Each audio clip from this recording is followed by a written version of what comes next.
अस्सलाम वालेकुम दोस्तों, मेरा नाम है असीब शफ़क़त और आप देख रहे हैं हंसी TV. Amazing random facts around the world के पार्ट 10 में खुशामदीद। एज़ यू नो ये वीडियो थोड़ी डिफरेंट होने वाली है बिकॉज इस वीडियो के अंदर फर्स्ट फेस कैम वीडियो के साथ मैं आप लोगों के सामने हाजिर हूँ। Amazing random facts around the world वो सीरीज़ है जिसके अंदर हम दुनिया जहान से मुतल्लिक इंटरेस्टिंग और हैरत अंगेज़ फैक्ट्स जानते हैं जो आपने आज से पहले कभी ना सुनी हो। So let's get started. आमतौर पर आपने कुछ इस तरह के जहाज़ देखे होंगे, लेकिन ये जहाज़ है दुनिया का अपने परों के दरमियान फासला रखने वाला सबसे लंबा जहाज़। लंबाई के लिहाज से नहीं बल्कि परों में फासला रखने के लिहाज से। इस जहाज़ को बनाया है पॉल एलन की एक कंपनी ने।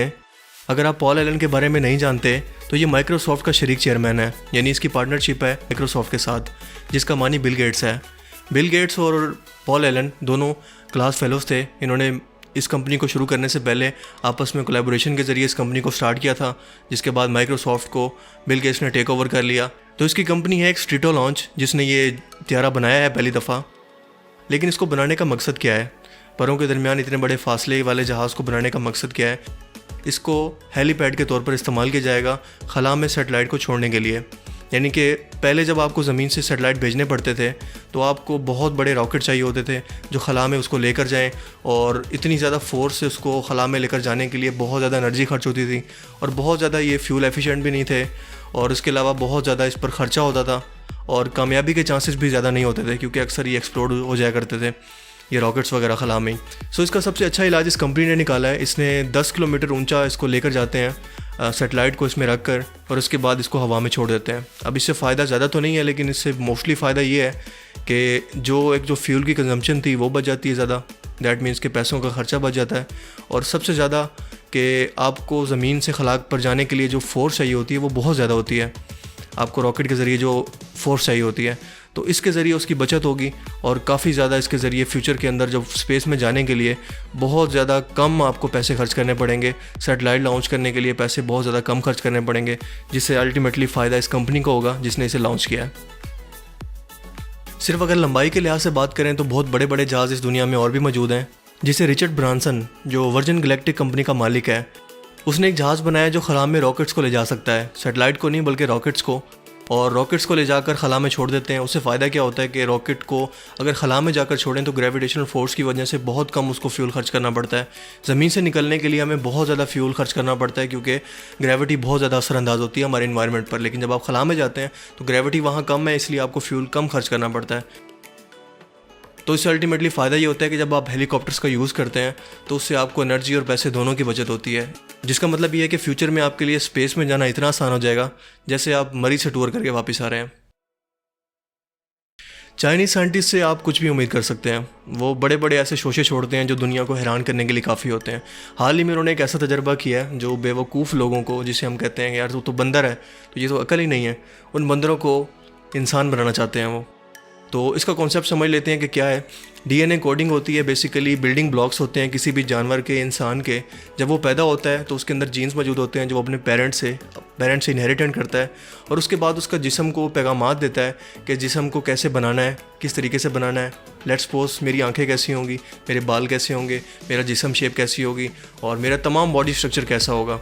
और इसके अलावा ये इस चीज़ का भी जिम्मेदार होता है कि जो डिजीज़ होते हैं जैसे कि हार्ट रेट और एबनॉर्मल होना या कैंसर होना, ये भी डीएनए कैच करके साथ इनहेरिटेंट कर सकता है। सबसे पहले ये समझ लें कि इंसानी जिस्म किससे बना है। हमारी ये स्किन है, हमारा ये जिस्म है, किस चीज़ से बना है? ये बना है सेल से। सेल्स किस चीज़ से बने हैं? हमारे क्रोमोसोम्स ने डेवलप किए हैं। क्रोमोसोम्स के अंदर जो डीएनए है उन्होंने डेवलप किए हैं, पैगामात दिए हैं जिस्म को कि इसको ऐसे बनाना है स्ट्रक्चर को।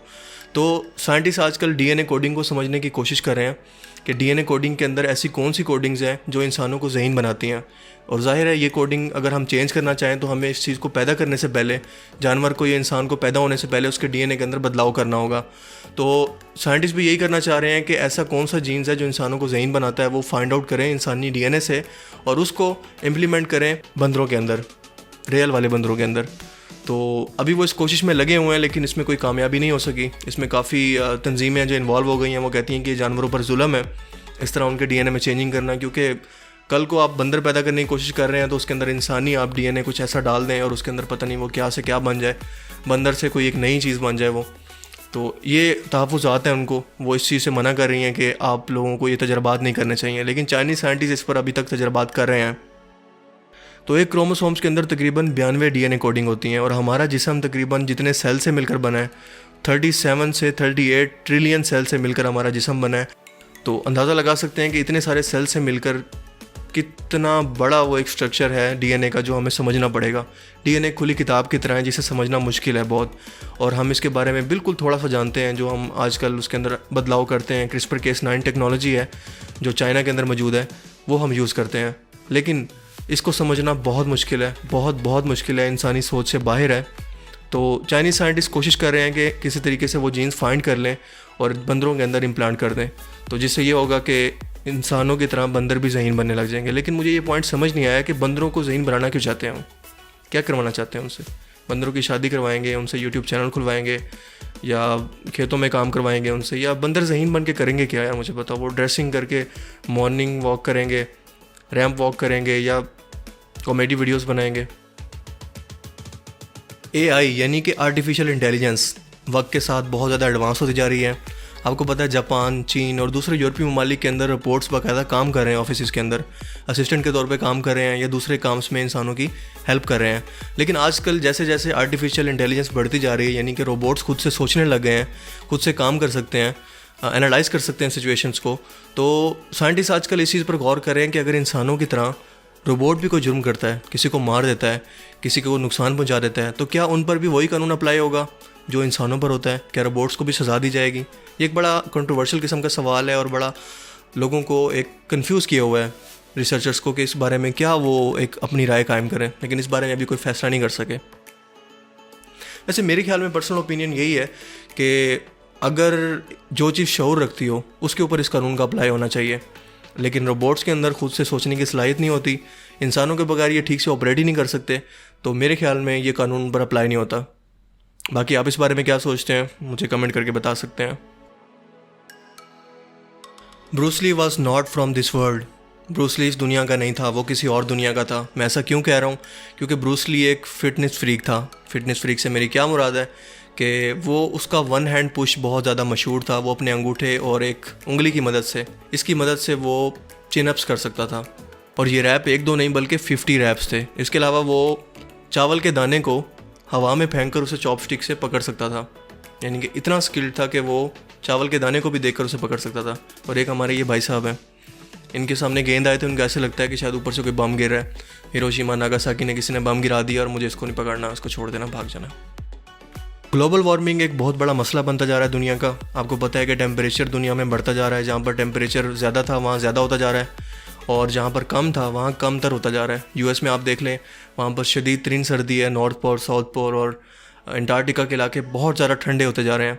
लेकिन उसके साथ साथ ग्लोबल वार्मिंग की वजह से बर्फ़ भी पिघल रही है, टेम्परेचर भी बढ़ रहा है गर्मियों में बहुत ज़्यादा, जिससे अल्टीमेटली सैलाब आ रहे हैं।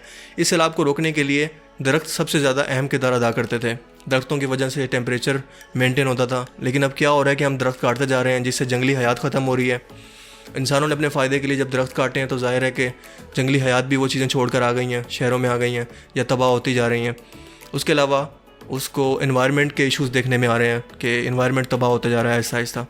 तो इस चीज़ को ओवरकम करने के लिए एक शख्स ने एक बहुत बड़ा स्टेप उठाया। उसने क्या किया कि एक इंडिया के शख्स, आसाम के रहने वाले एक बंदे ने खुद अकेले 30 साल मेहनत करके रोज़ाना दरख्त लगाए और उसने पूरा एक जंगल खड़ा कर दिया। एक शख्स ने पूरा एक जंगल खड़ा कर दिया, जिसको लोग फॉरेस्ट मैन के नाम से भी जानते हैं।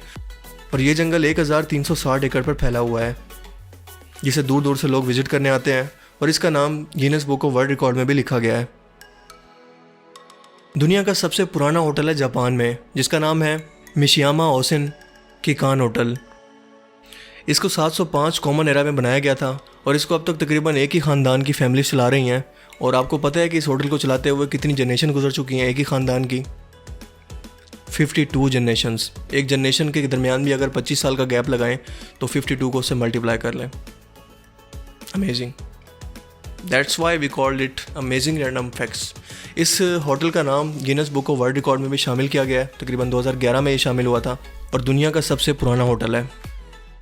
इतना पुराना है कि इस होटल में कायम अली शाह भी शायद रह चुके होंगे जब ये बना होगा। इसका इनॉग्रेशन शायद उन्होंने ही किया होगा। ये मेरा वहम है, फैक्ट्स नहीं बता रहा। दुनिया में सबसे लंबे अरसे तक जलने वाला बल्ब 1901 में जलाया गया था, जो तकरीबन पिछले 110 साल से जल रहा है। इसके अंदर कार्बन फिलेमेंट का इस्तेमाल किया गया है और इसे अमेरिकी रियासत कैलिफोर्निया के अंदर एक फायर डिपार्टमेंट ऑपरेट कर रहा है, जिसे लिवमोर प्लीजेंटन फायर डिपार्टमेंट होल्ड करता है और वो इसको मेंटेन करता है और मेक श्योर करता है कि ये बल्ब जलता रहे। और पिछले तकरीबन 110 साल से इसको बुझाया नहीं गया, ये चल रहा है मुसलसल। उसकी वजह ये है कि ये बहुत ज़्यादा डिम है, तकरीबन 30 वाट एनर्जी ये खर्च करता है और इसे 1890 में मैन्युफैक्चर किया गया था। इस बल्ब को अमेरिकी रियासत ओहायो की एक कंपनी थी जिसका नाम है शिल्बा इलेक्ट्रिक, जिसने इसे बनाया था और अब तक ये बल्ब जल रहा है।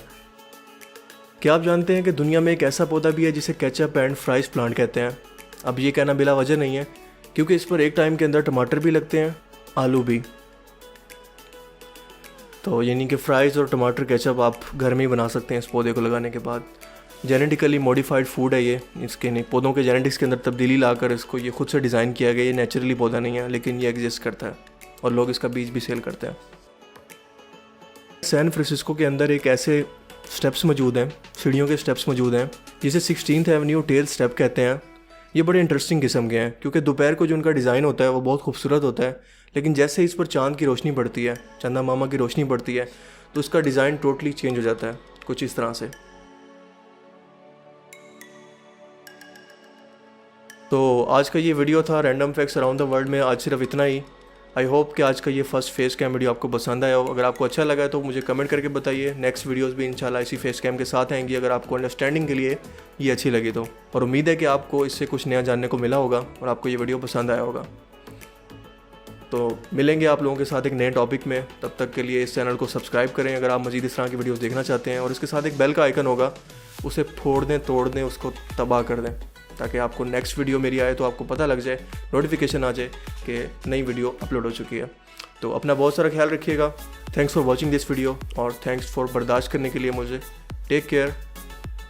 अल्लाह हाफिज़।